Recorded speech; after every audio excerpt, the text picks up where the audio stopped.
Welcome back to the Middlemen of Jurors on Enterprise TV. My case, Meranda, Lagos House and Security Aids. One of Nigeria's premium newspaper, The Punch, has reported that as of the morning of Thursday, February 27, 2025, security details attached to the Lagos State House of Assembly Speaker, Mrs. Mojisola Meranda, as well as police officers guarding the House of Assembly, have been withdrawn. This means that Meranda was now vulnerable. All the Speaker's security aids have been withdrawn. All the security aids attached to the House of Assembly have also been withdrawn, the source said, lamenting that the Speaker is now vulnerable. The Chief Press Secretary to Meranda, Segun Ajiboye, confirmed the latest in a short message on Thursday, accusing former Speaker Obasa and his team of allegedly breaking into the office. The Assembly has been embroiled in leadership crisis since Obasa's removal as Speaker and subsequent election of Meranda. My verdict: was there any need to strip Speaker Meranda and the House of Assembly of their security aids?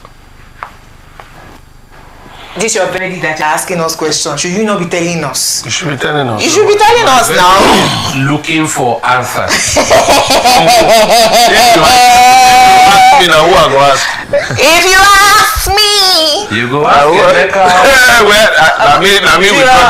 Juror Innocent, we know that Lagos politics is a cult. One. Cloak and dagger politics. The books have never been open for 25, going on 27 years. Never. It's like, which company do you have that do not even open their books, not to talk of a whole state? Secondly, Obasa, since I became old, has been a speaker. They say, oh yes, he was just a member of the house for some years. Since me, I knew him. He has been a speaker. There have been Oloribe Mamora, there have been Ikuforiji. I didn't know them. It's only Obasa you knew. Benny. Although Mamora is my friend. But the truth about Lagos State politics is that from the AD to the AC to ACN and now APC, it's been done like it's a monarchy of some sort. Democracy in their party system is not really democratic. It's whatever is said from top. So it's a dynasty structure. Yes, there's a monarchical structure in place, and it's not for those of us outside to go and tell them how to do it. What we can is, and most of their elections is always 20/20. Since President Obasanjo disallowed the 37 newly created local governments, and they became LCDAs under Governor Tinubu, now President. It's always been 20/20. The 20 local governments is APC. Maybe once in a while in Okoko, first stack, they will find somebody from another party, but most of the time is APC sweeping the whole assembly. So that they are opposing themselves. It's like how Juremeka said before, when two elephants are fighting, when two big Nigerian politicians are fighting, it's to the merit of the people. Because we have been hearing controversies, what they call them, conspiracies, that some of them are now going to be moving to other political parties. If they do, one, their seats will become empty. Two, if they allow it stand because of whatever happens, or other political parties finally do get into the assembly in 2027, maybe their books will finally be open, and there will be some level of debate that is above the party politicking that has been going on for so long. It's unnecessary. That's not how democracy should run. We should have voices of opposition, in the House of Assembly. But coming to your case, sort of asking why Meranda is now vulnerable. Well, I don't know if it is misogyny, because the Lagos State House of Assembly, they will never have past 7 women right? That one of them became speaker. I thought that they were trying to show us that we are now gender inclusion. We are including women because the theme for Women's Day 2024 was inclusivity.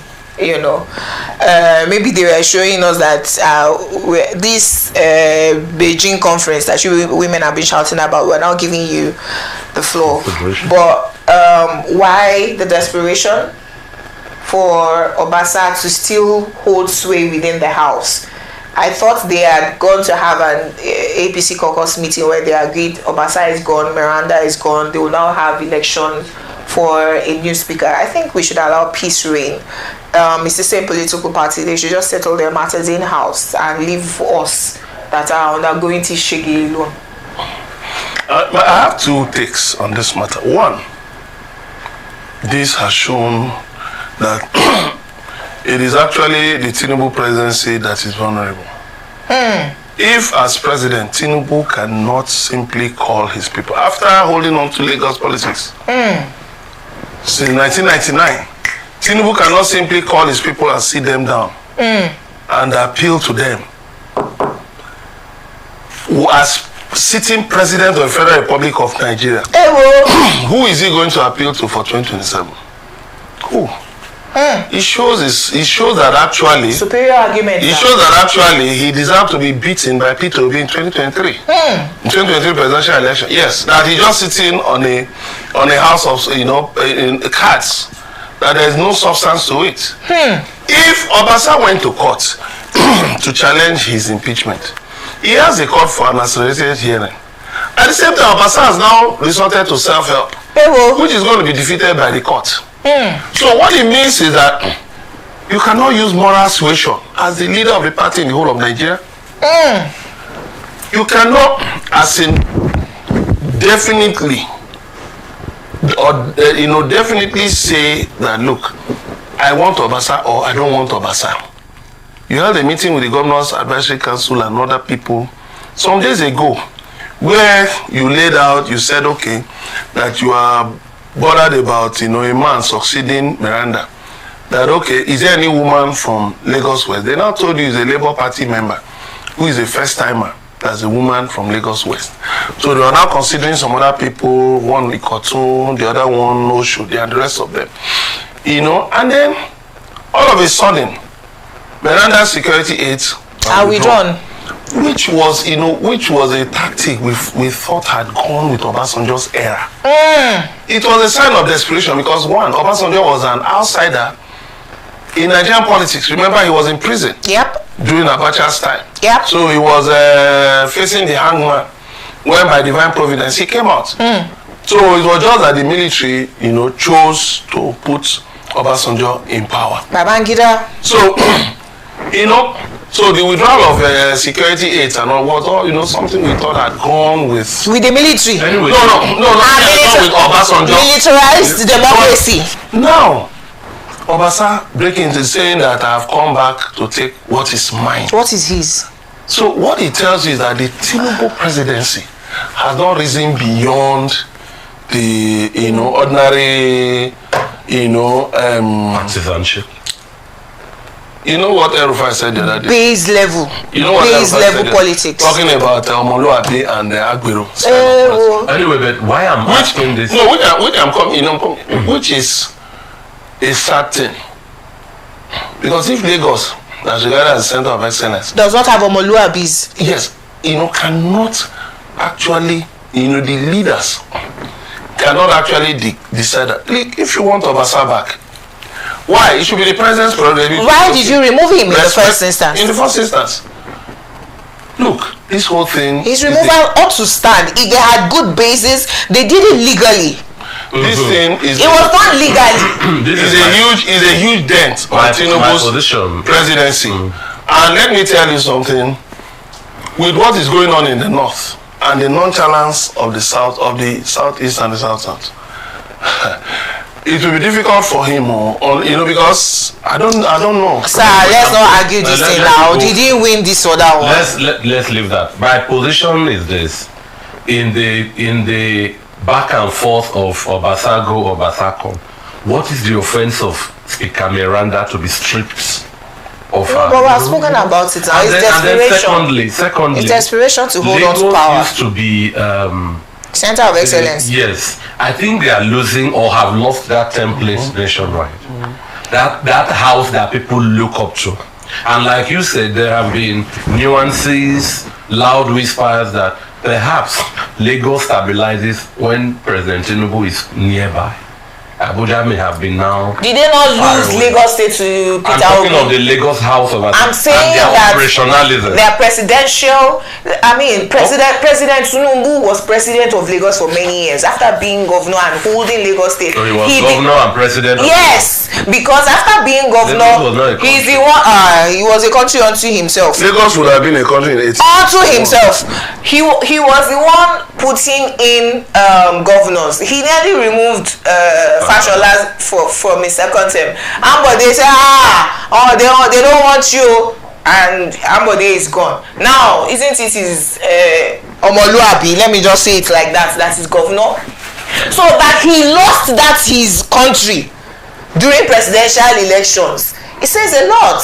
Somebody in his party at the time was saying that he used Lagos State as a wager for him to step, because there are things that you have to do to hold on to your by the time you're now looking without, because you want to step onto the national stage, you lose sight of some of those things. That's what this is indicative of. And it only shows that it doesn't speak well at all. No, but it's also sad that at a time APC is imploding, none of the oppositions we can point as standing strong to counter them. No, it's How not many about. oppositions are in Lagos State House? All politicians, are they not the same thing? It's just interesting that Peter Obi has to play it cool. But let me tell you, what will Peter Obi have done with Lagos State House of Assembly? That newcomer, the LP person. Because Ikeja, we're not having it at all. No, Labour Party would have swept Lagos if not for the way they used to. If the governorship election had happened, governorship and House of Assembly had happened on the same day of federal government, that's why you did not see the desperation. One, they came out guns blazing on the day of the governorship election, and I was chased away. If you are Yoruba and you look Igbo self, then we chase you away. Aside from that, the night and the weeks before, the elections were postponed the night before, because it was supposed to be 2 weeks after the presidential. Once they saw they lost, they postponed for 1 week. Then the desperation with which they were calling to beg, to cajole, to we know we have offended you, please though. They came out guns blazing. They would have lost. My other take is that I don't pity Sanwo-Olu. If he's impeached in all of this thing, it serves him well. Because of what they did in the 2020 election. The election was just 2 years ago. Just 2 years ago. Yeah. So if he's impeached, so be it. I cannot. That's if Obasa just take back his seat, right? Well, I don't know. Whatever they decide to do, but I know this whole thing will end up in the courts. But this has severely and irreparably hurt Tinubu's power base. When they end up in the court, I hope Nigeria doesn't happen to them. That's the much we can take today. We have come to the end of this inspiring episode. Please do well to like, comment, and subscribe to Enterprise TV 7 across all social media handles. Our website is www.enterprisetvnews.com. Until we come your way again on the Middleman of Jurors, take care and God bless Nigeria. Bye.